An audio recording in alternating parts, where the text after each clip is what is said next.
I don't like this car in front of me doing 40 and a 50. Less than 40 and a 50.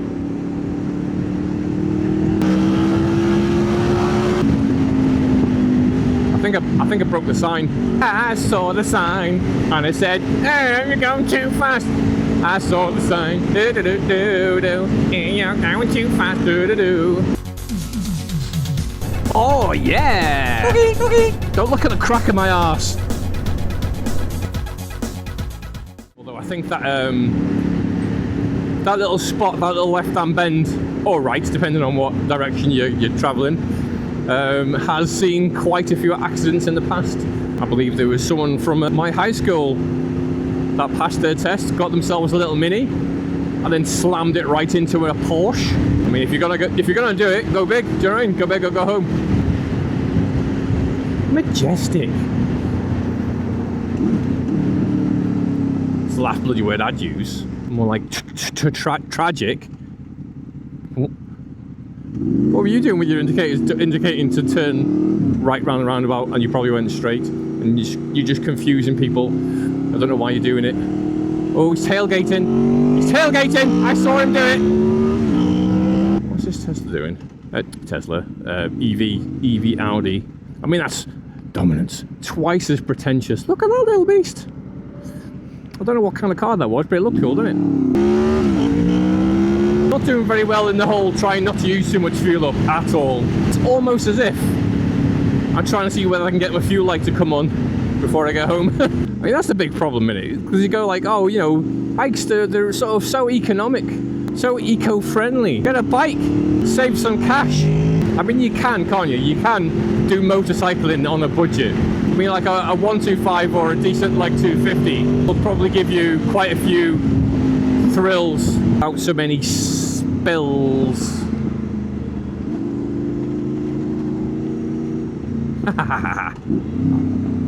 I, my friend, I'm a cheeky little chaps. Cheeky little monkey. I mean, the buy-in price is fairly similar as well, isn't it, really? Because you can get a 125 for about $2,000, probably less. Oh, cow council. Oh, someone's getting banished from the herd. Said that I always see things like, you know, old like super blackbirds for around the $2,000 mark as well. So, you know, the buy-in you can vary wildly from getting something that's really economical to something that's really not. And from there, the choice is kind of up to you, isn't it? Do you want to go full £1,000 carbon fibre helmets and $2,000 tracksuits, leather suits? You know what I mean? Not like Adidas. Or do you want to buy like the cheapest helmet you can and then Canada Goose? Although, to be fair, that's probably more expensive than a cheap biking jacket. I mean, insurance can trip you up.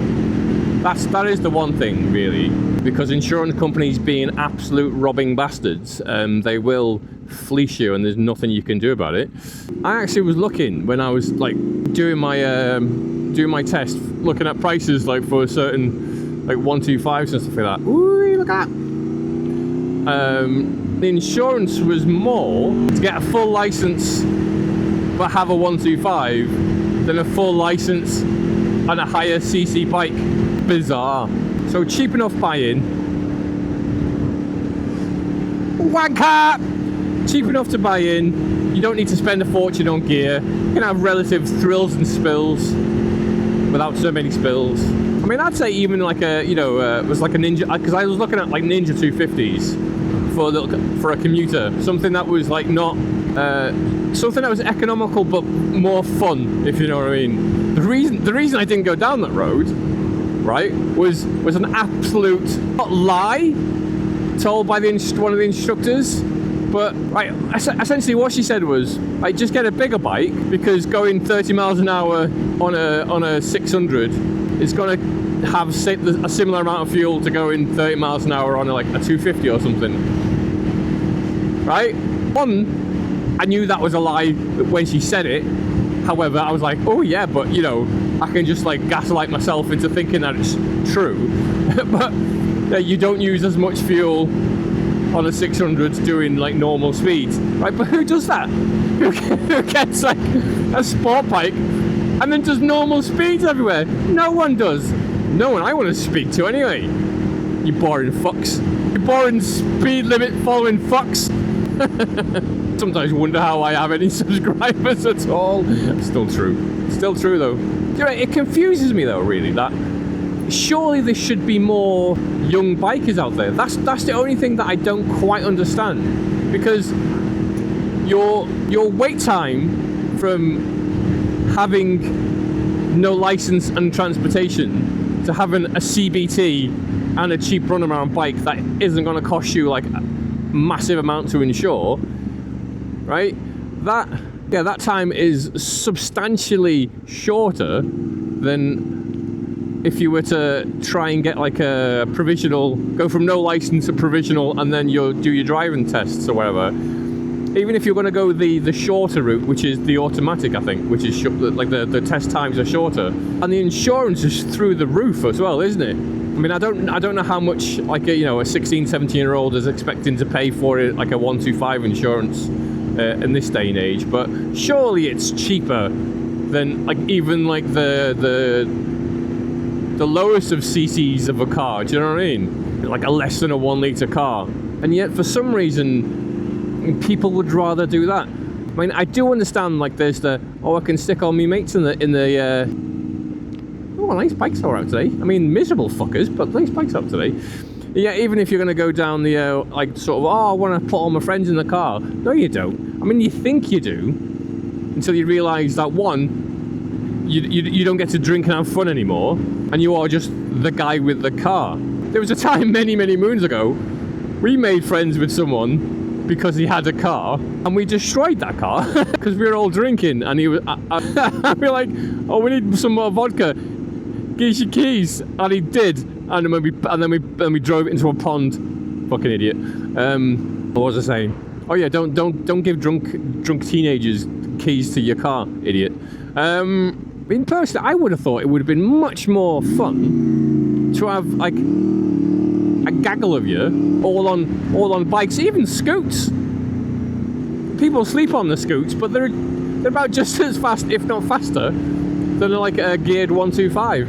Considering that you can just sort of twist it and then go balls to the wall, right? So you don't have to like feather the clutch. So you've probably got a faster whip off time. I'd love to know the sort of the prevailing reason as to why the young'uns don't go the route of the CBT.